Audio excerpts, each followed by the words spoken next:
Guys, today we are going to discuss another chapter, and that is chemical kinetics. In this chapter we will discuss about the slow reactions and fast reactions and the apparatus and the factors which affect the speed of the chemical reaction. So let's start the chapter. Firstly, what is reaction kinetics? Branch of chemistry which deals with the rate of a chemical reaction and the factors that affect the rate of chemical reaction. Okay, rate of a chemical reaction. भाई rate of chemical reaction क्या है, इसकी definition क्या है? Change in concentration of reactant और product per unit time.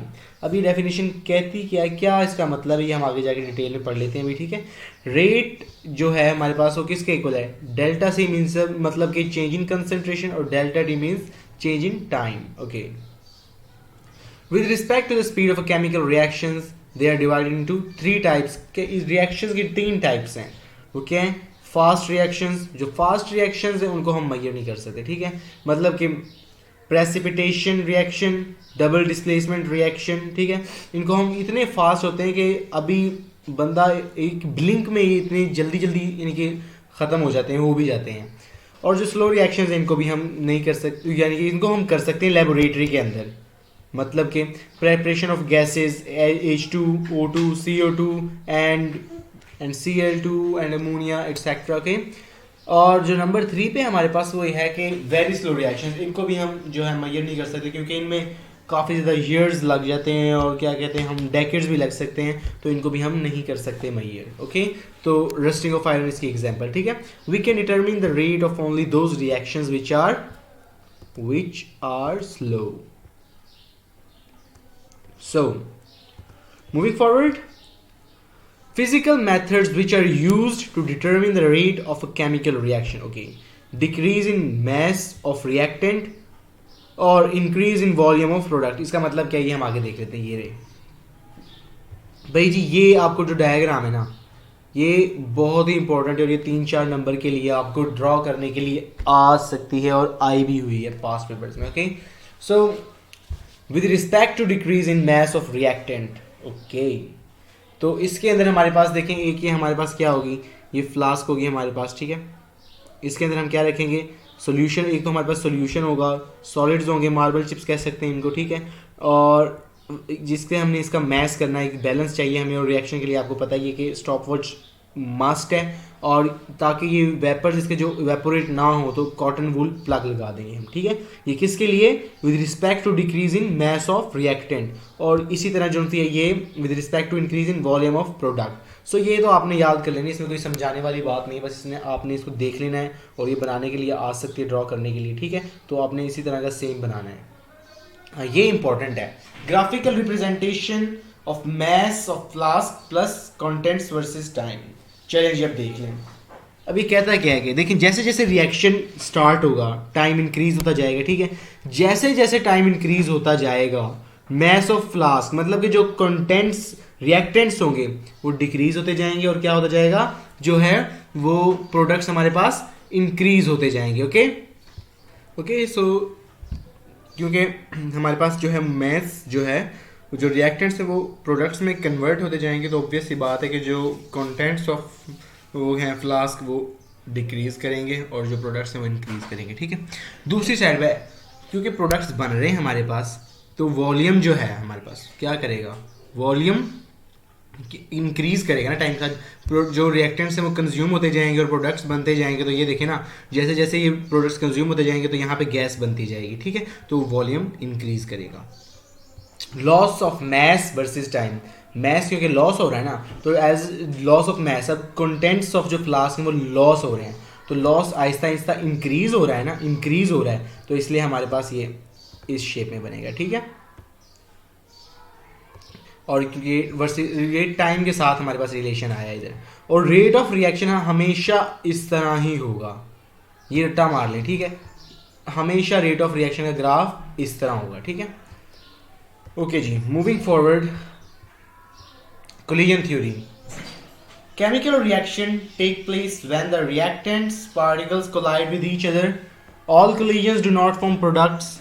Only those collisions form products in which particles have enough energy to overcome the activation energy barrier.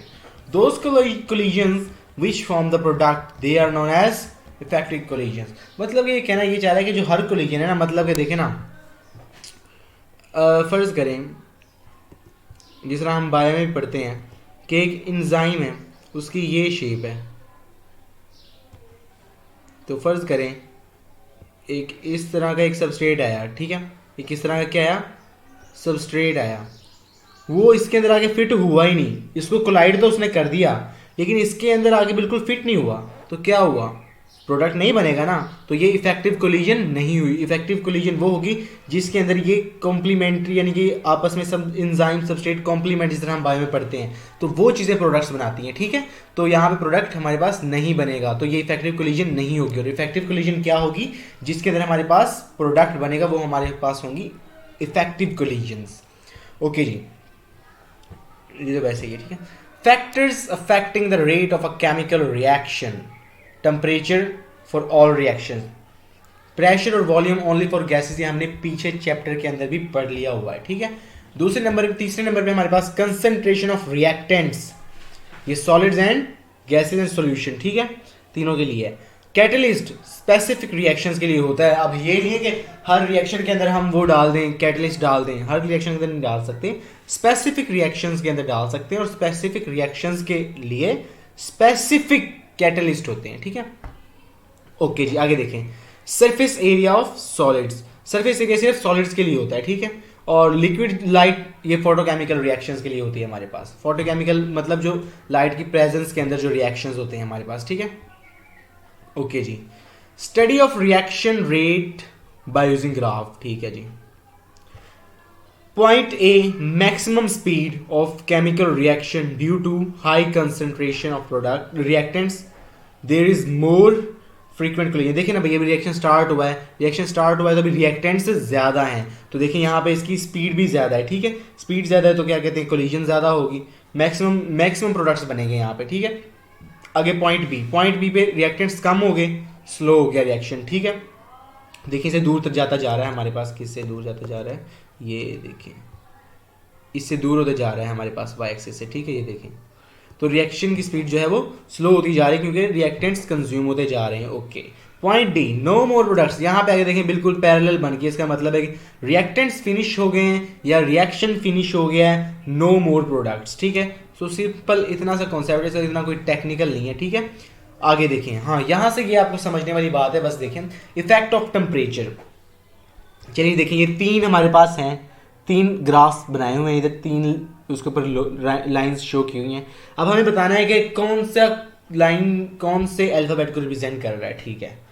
अब जो सबसे fast वाला ये देखें, क्योंकि टेम्परेचर जिसके अंदर सबसे ज्यादा है वो सबसे फास्ट होगा, तो ए का टेम्परेचर सबसे ज्यादा है तो सबसे फास्ट वाला ए है। उसके बाद देखें जो ये वाला है ए से थोड़ा कम फास्ट, ये कौन सा है, ये सी वाला है क्योंकि 30 टेम्परेचर से थोड़ा सा कम है। और जो सबसे स्लो है वो वाला होगा जिसका टेम्परेचर सबसे कम होगा। तो अब देख लेते हैं, increase of temperature increase the kinetic energy of the reactant particles. Okay, frequent या effective collisions increase, rate of reaction increase हो जाता है। सिंपल सी बात है भाई।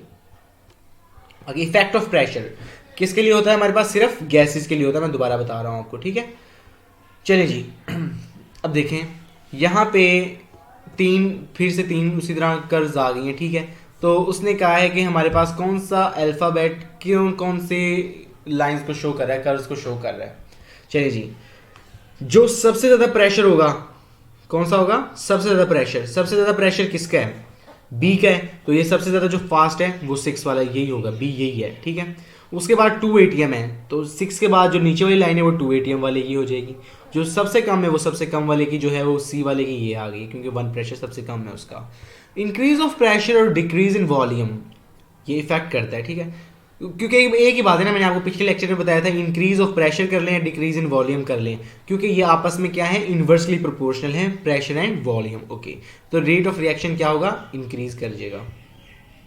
आगे जी, effect of concentration of the reactant. Okay जी, ये सारा कॉन्सेप्ट मैं कह रहा हूँ आपको सेम है, जो सबसे ज्यादा है वो उसकी स्पीड सबसे ज्यादा है। सी के देखें रिएक्टेंट सबसे ज्यादा है इसलिए सबसे फास्ट वही होगा, सब में सेम कंसेप्ट अप्लाई हो रहा है, सब में प्रेशर हो, गैस हो, कुछ हो, टेम्परेचर हो या रिएक्ट कंसंट्रेशन हो, सब के अंदर सेम है।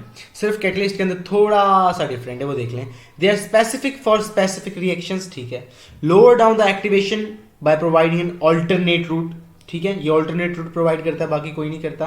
और more particles overcome the activation barrier, ये देखिए क्या होता है एक्टिवेशन बैरियर। जिस तरह हमने एनर्जी प्रोफाइल डायग्राम की थी ना, इस तरह करके हम बनाते थे, ये रिएक्टेंट्स होते थे, ये प्रोडक्ट्स होते थे, ठीक है।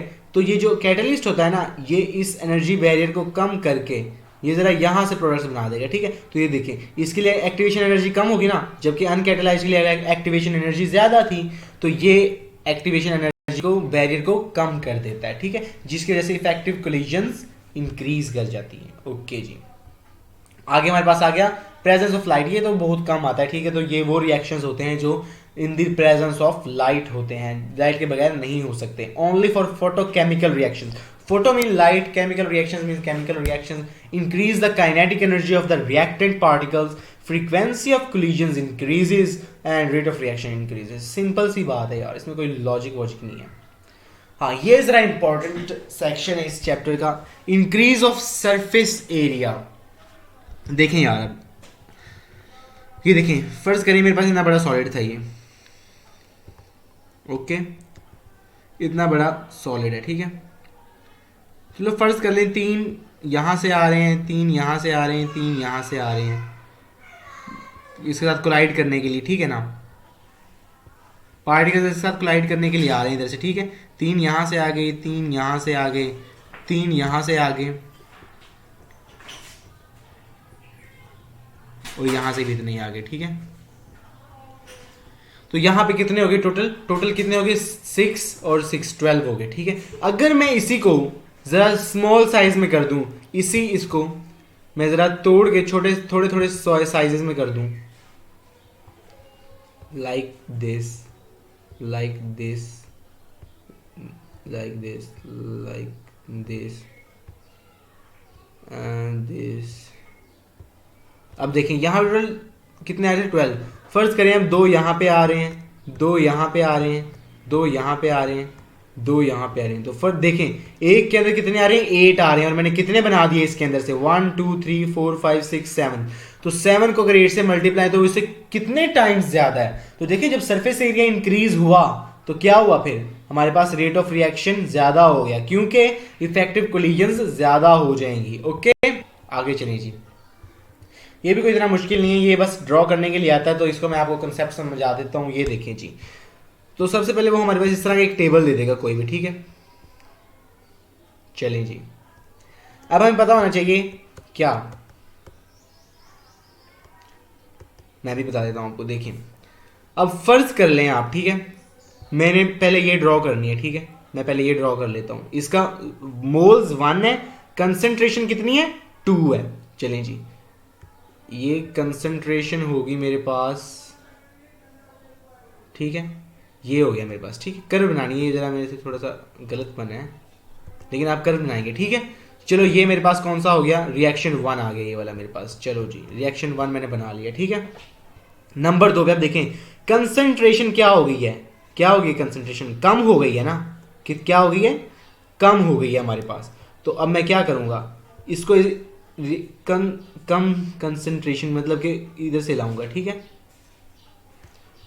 सॉरी, ये इसके साथ क्या करेगा,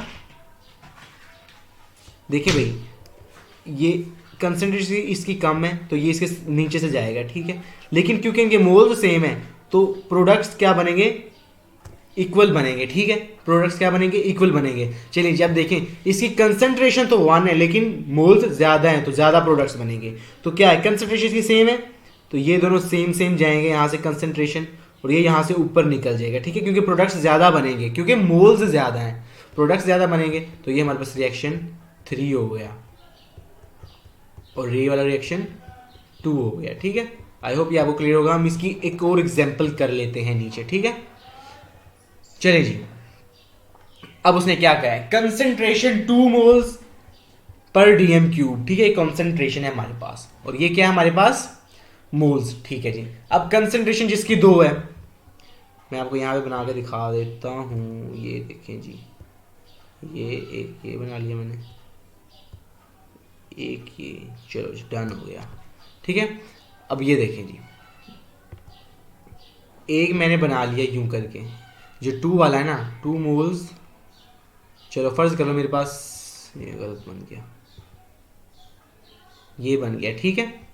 ये मेरे पास क्या बन गया, ये 1 वाला बन गया, ठीक है, जिसके अंदर 2 मोल्स हैं और ये 2 है, ठीक है। अब देखें जी, यहाँ पे 1 मोल है कंसेंट्रेशन का, मतलब कि इससे कंसेंट्रेशन कम होगी ना, इसे नीचे से जाएगी, और मोल्स सेम है तो प्रोडक्ट्स कितने बनेंगे, सेम बनेंगे, तो ये आपस में ऊपर जाके क्या कर जाएंगी, मीट करेंगे, ठीक है। अब यहाँ पे देखें, ये कंसेंट्रेशन 1 है, मोल्स कम हो गए, तो मतलब कि कंसेंट्रेशन इसकी 1 है तो ये इसके साथ साथ जाएगा बिल्कुल, ठीक है, इस वाली जो सेकंड वाली है। लेकिन क्योंकि मोल्स कम है तो प्रोडक्ट्स कम बनेंगे, ये इससे पहले कर्व हो जाएगी, ठीक है।